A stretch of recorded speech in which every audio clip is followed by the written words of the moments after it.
very early on had a Chautauqua program.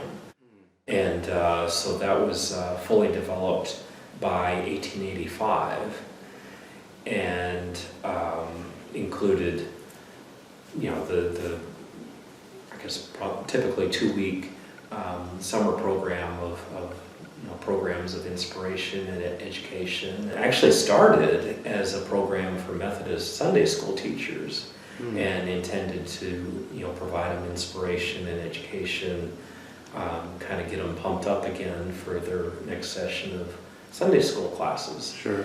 And so the organizers realized at some point that these were programs that would appeal to the more general public as well. Some people in Arkansas who have studied the Chautauquas of Arkansas have not been able to find a Chautauqua program earlier than the one in this town.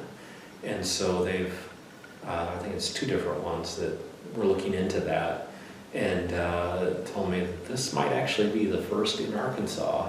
In 1885. Right. And the Chautauqua then is sort of a popular educational movement, almost like as we might think of TED Talks today. Absolutely. Yeah, where you get experts who deliver and that was the lectures and things. And that was the serious part of the Chautauqua programs. And then they also had entertaining programs as well. Like they'd bring in the world's best whistler and joke tellers, and as you look at the program, you can kind of see they were sprinkling those programs throughout the day, and then they'd have somebody like William James Bryan to come in for an evening lecture when more people could attend. Sure. And so what makes then Siloam Springs a destination for this, I imagine, how does Siloam Springs get on the Chautauqua circuit? It probably has to do with the springs themselves, right? So the springs are magnet boosted, people come, give testimonials, the reputation of the town grows, and that's what helps to make it a magnet for the Chautauqua movement. Do you think that's right? That's probably right. There had to be somebody willing to pay the performers their advance to get them to come, and I don't really know from that earliest phase who that was.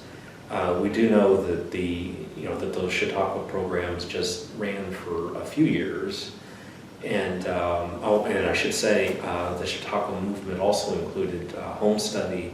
There was an entire home study program.